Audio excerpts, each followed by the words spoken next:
Welcome, Undertakers. We're making mac and cheese. We're doing it in the Instant Pot. It's really good. There's not that many steps, not that many ingredients. It's easy, and it's way better than the box stuff you buy with that weird little packet of powder inside.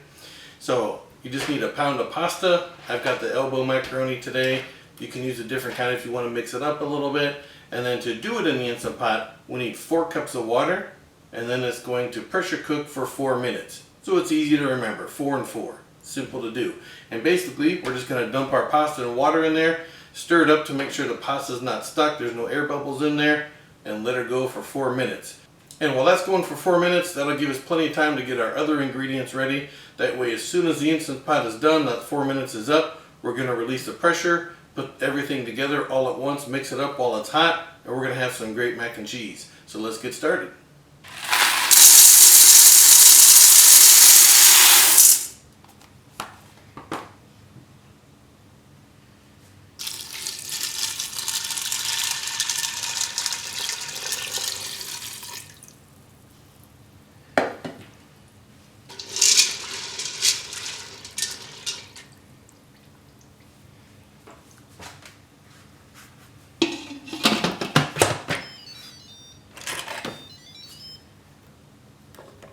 Don't forget, put it on sealing. Pressure, 4 minutes. All right, let's prep the rest. Now I'm just making a basic, straightforward mac and cheese today. Nothing fancy. So with yours, if you want to punch yours up, add a little something to it, you go ahead. If you want to put some sun-dried tomatoes, or if you want to put some bacon in yours, or whatever else, go ahead and do that. But to do the straightforward one, it's pretty simple. You're just going to need about a little bit of milk. I usually go somewhere between 1/4 and 1/2 cup. Now I'll eyeball that at the time, just depending on how the pasta's soaking it up and everything like that. I've got a couple tablespoons of butter. I've got some spicy brown mustard. Feel free to use regular mustard, or you could use mustard powder if you wanted to. And don't worry, you're not really going to taste this in there. It's just going to add a little, just kind of something in the background, make the cheese a little cheesier, that's all. So if you don't like mustard, or if it sounds weird, it's going to be okay. You're not going to taste it. Now for the cheese, I've got some sharp cheddar today. I'm going to use a pound of that. This is a 2-pound block, so we'll cut that in half. And then to go with it, to give a little extra smokiness, a little more melty to it, I've got here some honey goat Gouda. And the store had it was marked down, so I thought, hey, that sounds pretty good. So I'm going to use this little wedge.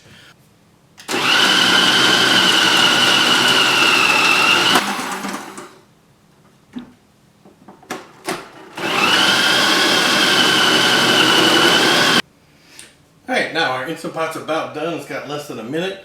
So as soon as it's done, right there, we're going to go ahead and release all the steam that's in there.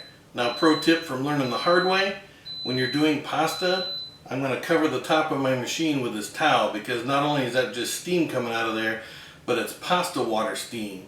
And it'll get everywhere and turn everything with a nice little coating of white stuff. So we're going to stop that.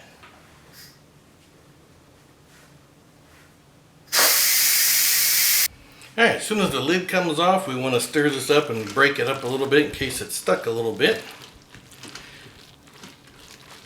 Now, it's wet in there, but there's no water really sitting in the bottom. Now, I like my macaroni and cheese to be creamy. I do not like it to be runny and drippy, so that's not my thing. If you like it that way, you can add more milk to it or put a little extra water when you do it. But we want to get this going while it's hot so everything will melt. So we'll get our butter in there. And we want to get about a tablespoon or so of that mustard in there, like that.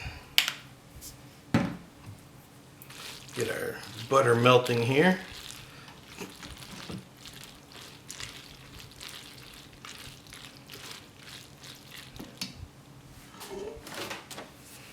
Now, since this is already wet, I don't want to go crazy on the milk, so I'm just going to start off with a little like that. And you can use cream, half and half, whatever you have. I just happen to have milk today.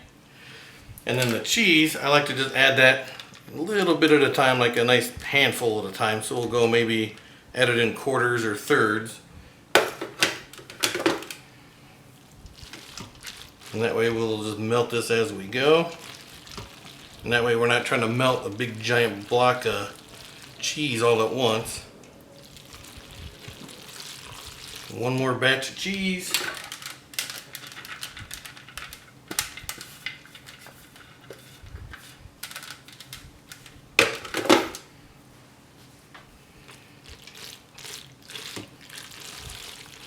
And I'm going to put the lid on, but I'm not going to turn the machine on. I'm just going to put the lid on just to hold that heat in for a minute.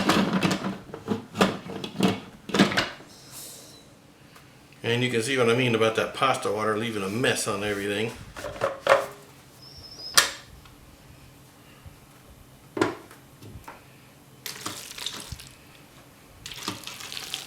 Alright, now this has had a chance to melt a little better. Now you can see that cheese is all melty in there.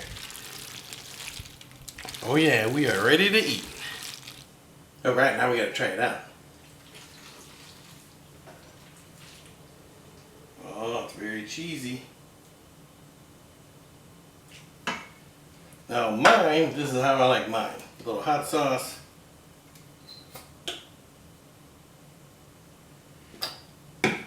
And some cracked pepper. That's how I like my mac and cheese. You eat yours the way you like it. Very cheesy.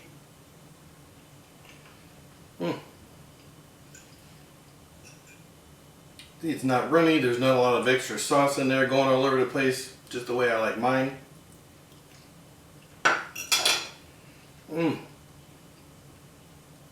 No box compares. So make some mac and cheese. Now, if you don't have the Instant Pot, you can obviously do the same thing on your stove top. Boil the pasta, drain it, and put everything together like I did. You can do the same thing. So make your own mac and cheese. It didn't take very long. It took this about 10 minutes to come up to temp, 4 minutes to steam the pasta, or to pressure cook the pasta, and then a minute or two to put the ingredients in there and stir it up. So in under 20 minutes from start to finish, you can have some nice hot melting mac and cheese that you made yourself with the cheeses that you wanted. You won't regret it. It's great. Give it a try. So, thanks for watching. We'll see you on the next one.